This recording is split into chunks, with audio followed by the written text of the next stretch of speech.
पिछले वीडियो में हमने देखा था थ्योरी पार्ट और आज हम कुछ क्वेश्चंस करते हैं क्योंकि क्वेश्चन करना ज़रूरी है। बहुत से बच्चे अच्छे से थ्योरी पार्ट तो लिख लेते एग्ज़ाम में मगर क्वेश्चन में अटक जाते हैं, इसलिए क्वेश्चंस के ज़्यादा वीडियोस मिलेंगे यहाँ पे। क्वेश्चन 1 है, two forces of 100 newton and 150 newton are acting simultaneously at a point, what is the resultant of the two forces if the angle between them is 45। इसका मतलब है कि दो फोर्सेस जो हैं, एक 100 न्यूटन और एक जो है वो है 150 न्यूटन का, इस तरह से एक्ट कर रहे हैं और दोनों के बीच का एंगल जो है वो है 45 डिग्री। और हमसे पूछा है कि जो रिजल्टेंट निकलेगा या 20 से तो क्या होगा। तो हम लोग इसके लिए पैरेललोग्राम लॉ लगाएंगे, यहाँ से और यहाँ से ऐड करेंगे, इसको मिलाएंगे तो ये जो रिजल्टेंट होगा आर, यही हमको बताना है। R is equals to under root of first force का स्क्वायर प्लस सेकेंड फोर्स का square plus 2 times F1 F2 और कॉस, यहाँ पे एंगल 45 है तो हम यहाँ पे 45 लिखेंगे और कॉस 45 होता है 1/√2। तो यहाँ से R इज इक्वल्स टू जो होगा अंडर रूट 100 का स्क्वायर फर्स्ट फोर्स है, सेकेंड फोर्स है 150 का square plus 2 times 100 into 150 into 1/√2। अब एग्ज़ाम में जो एक समझदारी होगी वो होगी ये कैलकुलेटर ले जाने की, ये अलाउ किया जाता है हम लोग का। तो यहाँ से देख सकते हैं सबका स्क्वायर करने के बाद जब सम किया गया तो ये अंडर रूट के बाहर आके 232 न्यूटन का हो गया और यही हमारा आंसर है। Next question, find the magnitude of two forces such that if they acts at right angle the resultant is 100 newton. इसका कहने का मतलब है कि दो फोर्सेज जो हैं जब एक दूसरे से 90 डिग्री का एंगल बना रही थी तो उसका जो रिजल्टेंट था, but if they act at 60 degree the resultant is √30 Newton. यानी कि यही फोर्स अगर जब अपना एंगल कम करके 60 डिग्री कर लिए तो इसका जो रिजल्टेंट आया वो आ गया √30 न्यूटन का। तो यहाँ पे दो केस बन चुके हैं, पहला 90 डिग्री के साथ और दूसरा 60 डिग्री के साथ। तो हम दोनों केस को देखते हैं। क्वेश्चन के अनुसार हमें दोनों फोर्सेस को ही निकालना है। √10 इज इक्वल्स टू √F1 का स्क्वायर प्लस F2 का स्क्वायर। ये दोनों इस तरह से 90 डिग्री के एंगल पर एक्ट कर रहे हैं। ये फोर्सेस F1 और F2 हैं। तो स्क्वायरिंग बोथ साइड करके हम यहाँ से लिख सकते हैं 10 इज इक्वल्स टू F1 का स्क्वायर प्लस F2 का स्क्वायर। ये हमारी बन गई इक्वेशन 1, इसको हम लोग याद रखेंगे। दूसरी इक्वेशन आएगी जो जब वो 60 डिग्री पर एक्ट कर रहा है, फोर्सेस दोनों F1 और F2, और F1 F2 दोनों हमें नहीं पता है, हमें निकालना है। तो इसका जो रिजल्टेंट बनेगा वो होगा अंडर रूट ऑफ F1 का स्क्वायर प्लस F2 का square plus 2 times F1 F2। इस बार cos 60 है और cos 60 डिग्री का वैल्यू 1/2 होता है, तो डायरेक्ट हम यहाँ से काट सकते हैं। और यहाँ R का वैल्यू दिया हुआ था,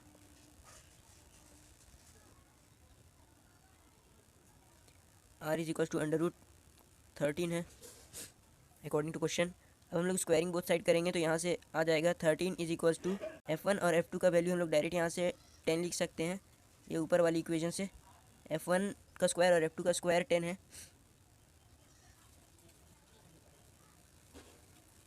प्लस F1 इंटू F2।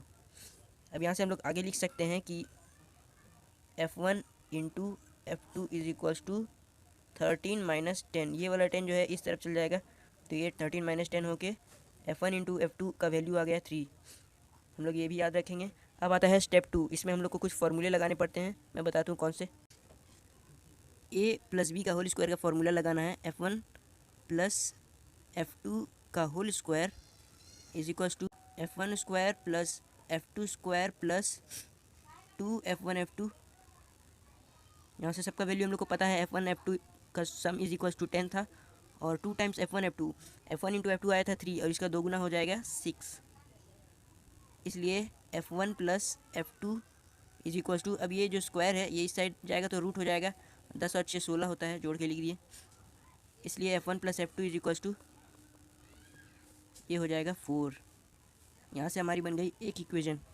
अब इसी तरह से बीच में एक बार माइनस लगा के कर देना है ए माइनस बी का होल स्क्वायर का फॉर्मूला लगा के F1 माइनस F2 का whole square is equals to F1 का स्क्वायर प्लस F2 का स्क्वायर माइनस 2 F1 F2। सबकी वैल्यू पता है, F1 प्लस F2 का होल स्क्वायर का वैल्यू 10 है माइनस, और F1 इंटू F2 है 3 और इसका दोगुना हो जाएगा 6, और चूँकि बीच में माइनस है इसलिए ये वैल्यू आ जाएगी 4। और यहाँ से F1 माइनस F2 स्क्वायर हटा के तो यहाँ पे रूट लगाना होगा, इसलिए F1 माइनस F2 बराबर आ जाएगी 2। तो F1 प्लस F2 बराबर 4 है और F1 माइनस F2 बराबर 2 है। दो इक्वेशन है, दो वेरिएबल है, हम लोग इसको सॉल्व करेंगे। F1 प्लस F2 का F1 और F2 का वैल्यू मिल जाएगा। F1 plus F2 is equals to 4, F1 minus F2 बराबर 2, तो हम इसे काट के 2F1 is equals to 4 plus 2 6, इसलिए F1 बराबर 3। अब इसको पुट कर देते हैं इस इक्वेशन में। 3 माइनस F2 बराबर 2 minus F2 is equals to 3 में से 2 जाएगा -1, ये इस तरफ चल गया माइनस साइन के साथ, तो ये माइनस माइनस करके F2 बराबर 1। तो इसलिए हमारे दो आंसर्स बन गए, F1 इज इक्वल्स टू 3 और F2 बराबर 1। ये हो गई हमारी आंसर। बढ़ते हैं नेक्स्ट क्वेश्चन की तरफ। तो क्वेश्चन में हमसे कहा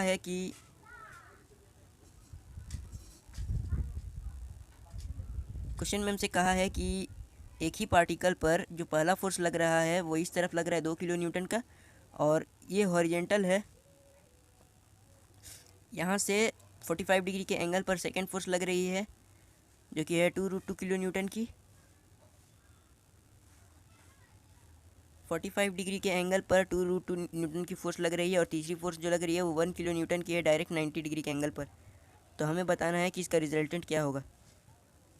तो रिजल्टेंट निकालने के लिए हम लोग को हॉरिजेंटल डायरेक्शन में और वर्टिकल डायरेक्शन में इसको करना होगा रिजॉल्व। अगर कोई फोर्स इस तरह से टेंजेंशियली लग रही है तो उसके कंपोनेंट, हॉरिजेंटल जो कंपोनेंट होता है वो होता है F cos थीटा, और वर्टिकल जो कंपोनेंट होता है वो होता है F sin थीटा। कि पहला फोर्स जो लग रहा है वो लग रहा है 0 डिग्री पर, और cos 0 इज इक्वल टू 1 होता है, तो ये 2 का 2 रह गया। और दूसरा फोर्स जो लग रहा है वो लग रहा है 45 डिग्री के एंगल पर, और ये फोर्स है 2√2, तो 45 डिग्री का वैल्यू होता है 1/√2, और यहाँ से ये √2 और ये √2 कट के ये सिर्फ 2 बच जाएगा। और सेकंड जो फोर्स लग रहा है वो है 1 न्यूटन का, बट जो एंगल है वो है 90 डिग्री, और cos 90 होता है 0, तो 1 इंटू 0 इज इक्वल्स टू ये वाला टोटल टर्म 0 हो जाएगा। तो यहाँ से सिर्फ बच रहा है 2 + 2 इज इक्वल्स टू 4। अब देखते हैं इसके हॉरिजेंटल कंपोनेंट। इसके हॉरिजेंटल में आएगा √2 का साइन कंपोनेंट, 2 का साइन कंपोनेंट, और साइन 0 0 होता है, तो ये वाला कंपोनेंट इस बार 0 हो गया। दूसरा जो कंपोनेंट होगा वो 2√2 साइन 45 डिग्री।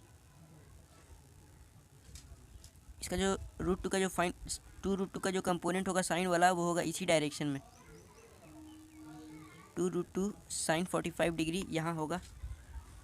और ये कंपोनेंट साइन 45 भी सेम होता है √2, और फिर √2 और √2 कट के 2 बच जाएगा, और साइन 90 डिग्री 1 होता है, तो ये 1 इंटू 1 हो जाएगा 1, और जो टोटल बन जाएगा वो हो जाएगा 3।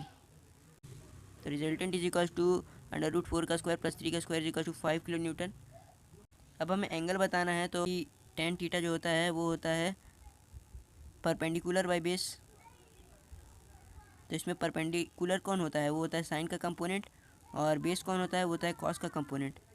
तो यहाँ पे से जो परपेंडिकुलर कंपोनेंट है वो है ये, और तो यहाँ से जो परपेंडिकुलर कंपोनेंट है वो है ये y का कंपोनेंट यानी कि y एक्सिस, और ये है x का कंपोनेंट यानी कि x एक्सिस। तो हम लोग यहीं पे करके छोड़ सकते हैं। अगर 3/4 का वैल्यू दिया हुआ है तो हम लोग आगे करके इसको सॉल्व करके इतना तक लिख सकते हैं, नहीं तो यहाँ तक लिखने से चल जाएगा। Resolve the given forces into perpendicular coordinates. हमें यहाँ पे एक फोर्स दिया गया है जो कि 50 किलो न्यूटन का है और 30 डिग्री का एंगल बना रहा है हॉरिजेंटल से। तो पूछ रहा है इसका जो हॉरिजेंटल और वर्टिकल कंपोनेंट्स क्या होगा। तो हम लोग सब जानते हैं हॉरिजेंटल कंपोनेंट जो होता है वो होता है F यानी कि 50 cos 30 होगा, कंपोनेंट है वो है 30 साइन थीटा।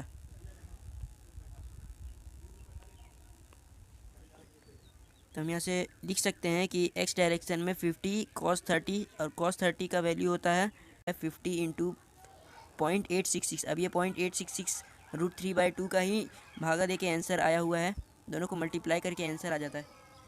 और दूसरा वाई पे जो डायरेक्शन होगा वो होगा 50 sin 30, और sin 30 होता है 1/2 और 50, और इसको काट के आराम से 25 लिख सकते हैं। तो यही दोनों वर्टिकल और हॉरिजेंटल के डायरेक्शन के आंसर से।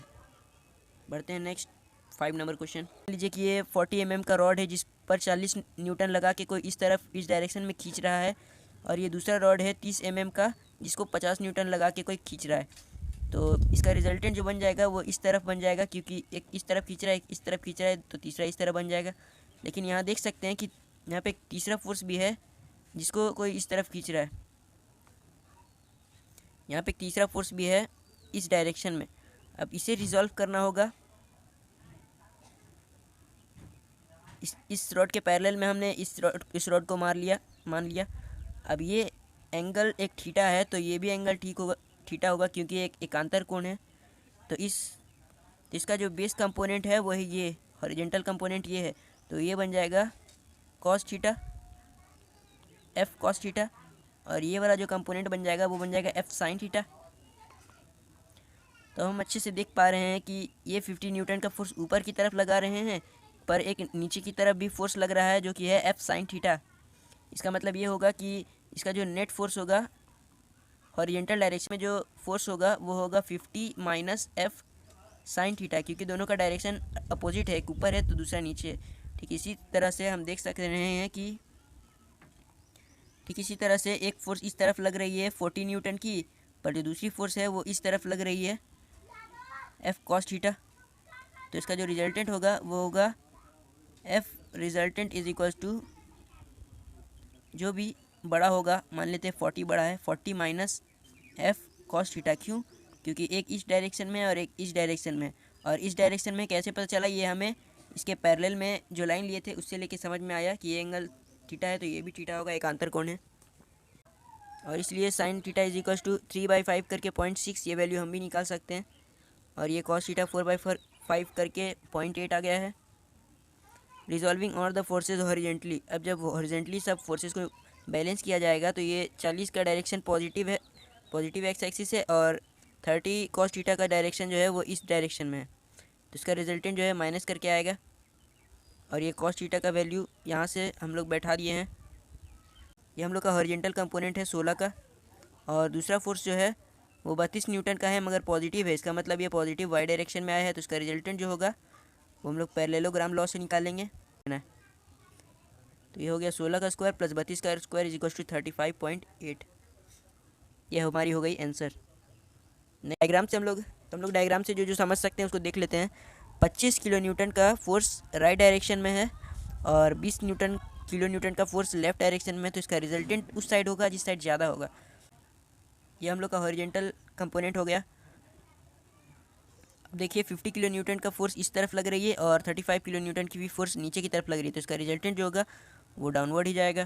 तो इसका रिजल्टेंट इस तरफ होगा। पैरेललोग्राम लॉ से हम लोग निकाल सकते हैं ये वाला आर हम लोग 25 माइनस 20 करके 5 किए, ऐसा इसलिए क्योंकि दोनों अपोजिट डायरेक्शन में थे।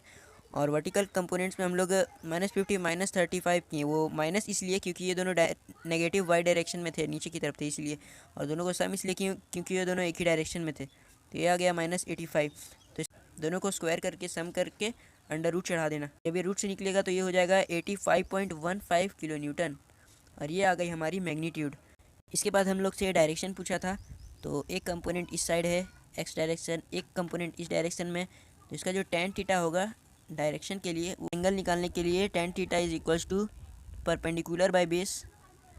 इसका परपेंडिकुलर कंपोनेंट नीचे का तरफ था और वो था -85, और जो हॉरिजॉन्टल कंपोनेंट था वो था 5, जो 25 माइनस 20 करके आया था, इसलिए tan थीटा बराबर -17 आ गया, इसलिए थीटा 86 डिग्री।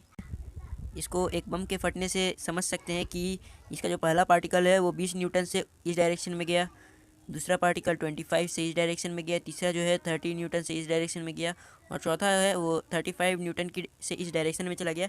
तो हमें बताना है कि इसका रिजल्टेंट जो है वो क्या होगा। तो इसको करने का कॉन्सेप्ट बस एक ही होता है, वो होता है ये तरीका होता है कि इन सबको पहले हॉरिजॉन्टल डायरेक्शन में बैलेंस करें,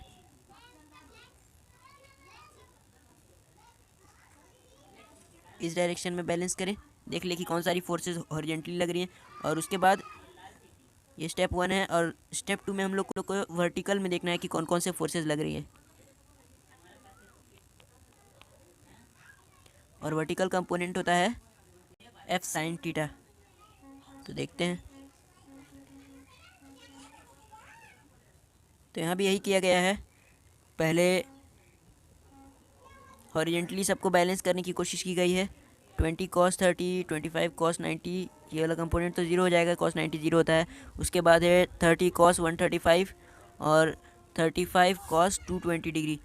और इतने बड़े बड़े डिग्री देख के डरने की ज़रूरत नहीं है, क्योंकि इनका वैल्यू दे देते हैं। cos 220 का ज़ीरो क्या होगा, नहीं तो अपने साथ कैलकुलेटर ले जा सकते हैं। अब इन सबको इस तरह से सॉल्व करके सम करके आंसर आ गया। अब इसको वर्टिकली बैलेंस करना है, यानी कि इस डायरेक्शन में।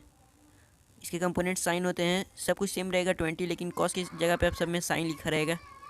और इसको फिर कैलकुलेटर से करने के बाद हमें ये वैल्यू पता चलती है, और ये हो गया हमारा आंसर साइन का। बहुत सारी फोर्सेस एक जगह से जा रही थी, अब हमने सबको बैलेंस करके अब सिर्फ दो कंपोनेंट कर दिया, एक वर्टिकल और एक हॉरिजेंटल कंपोनेंट। तो अब इसका जो रिजल्टेंट होगा वो होगा इस हॉरिजेंटल का स्क्वायर और इस वर्टिकल का स्क्वायर। तो इसको सॉल्व करके हम लोग के पास 45.6। तो आज की वीडियो में इतना ही रहने देते हैं। उम्मीद है अगर आपको वीडियो अच्छी लगी हो तो प्लीज़ सब्सक्राइब करें, और भी अच्छे अच्छे क्वेश्चन आते रहेंगे। Thank you.